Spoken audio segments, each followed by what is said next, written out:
Hey humans, Coach Nate here with another mindful focus to share with you.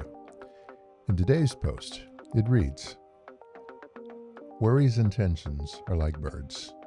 We cannot stop them from flying near us, but we can certainly stop them from making a nest in our minds. As with most wildlife and nature, there's little stopping it and even less controlling it. It's the natural process. The same holds true with our thoughts. They're going to occur. There's going to be many thoughts that we think. Some has argued that some words upwards of 6,000 a day, 350, 375, almost 400 an hour. Some of those thoughts are friendly, good thoughts, positive, perhaps memories. Some not so much, and at times it can feel like a barrage of thoughts that we're facing and working through and dealing with. All of this is natural.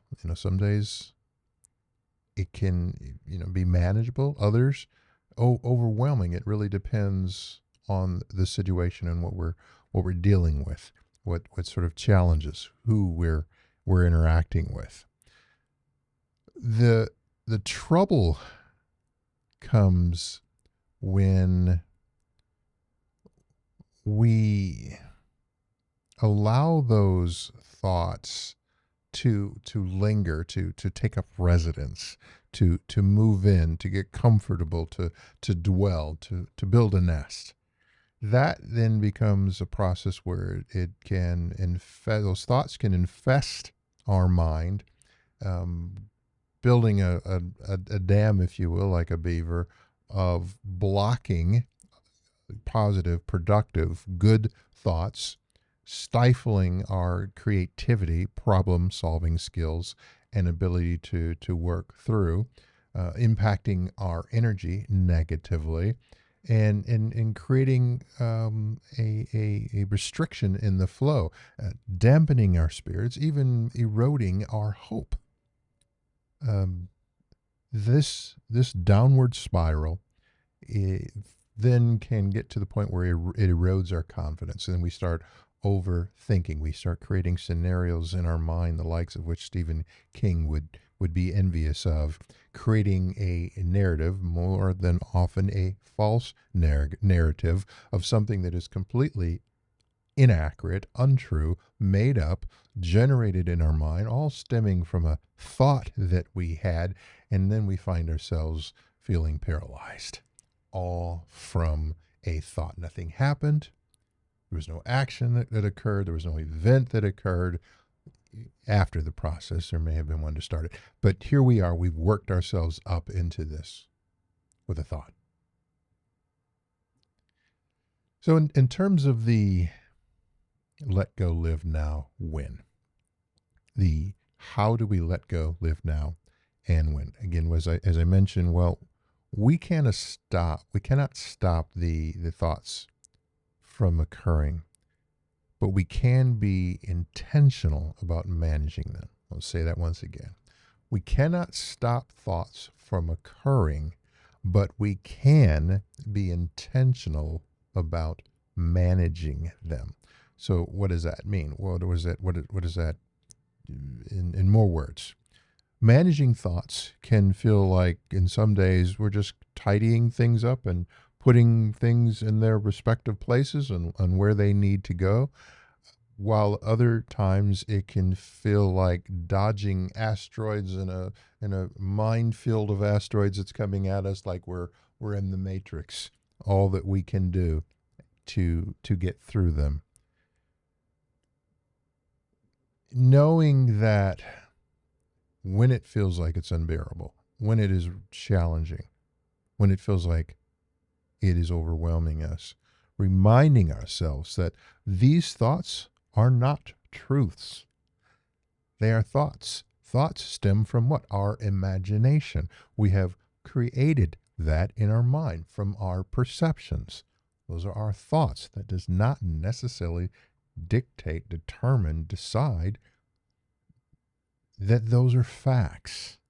separating those two, especially when we know that perceptions can be and often are wrong. Perceptions can be and often are wrong.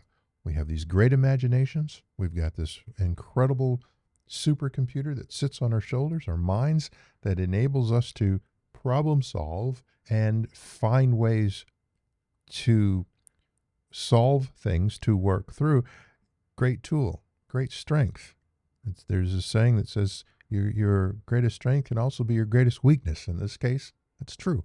Our minds can also be a greatest weakness if we are not in the driver's seat, allowing it to just go on and do what it wants to do, when and where and how, taking any thought. And let's just build something from. No. We weren't supposed to build anything from that thought. That one needs to go.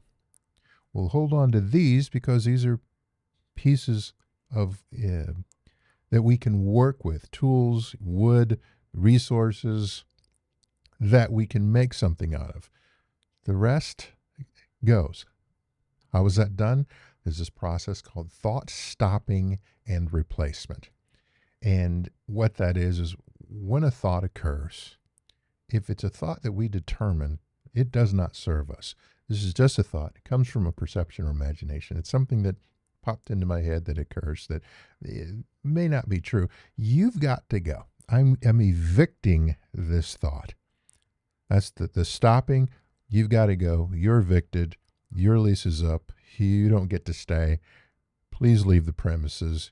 I'm trespassing you. And then replacing that thought with something that's more productive. It can start with something as simple as gratitude. Find one thing to be thankful for. The good thing about gratefulness and thankfulness is they always bring their friends with them. So where you find one, you're going to find something else to be thankful for. If you're truly honest with yourself, you're going to find something else and then another and another. And all of a sudden now you've got this flood of positive thoughts. They help you to shift your focus and your mindset to out of the abyss of hell. That's what it can feel like. It can cause us to have anxiety and low mood and be upset and feel hopeless. At least out of that current, perhaps to the side of the riverbank to hold on to breathe, and even enable us to climb out of that and perhaps be able to lay down in the sun and bask and rest and have peace. That's where it can lead to.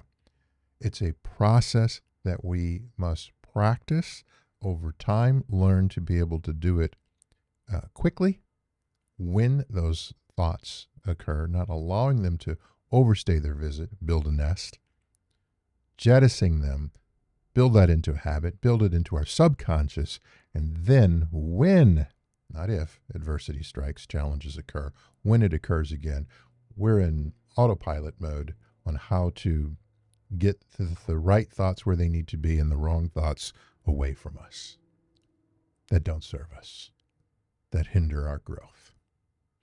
Just sharing some insights with you. Feel free to feel free to try them or toss them. Both of those can be correct answers. Which one is something only you can determine for yourself? If this resonates with you, please feel free to give a like and subscribe, and then click that notification bell so you know when I post additional content like this. And feel free to share this with someone that you believe may benefit from it in order to help them in their life's journey. But most importantly, always remember to let go, live now.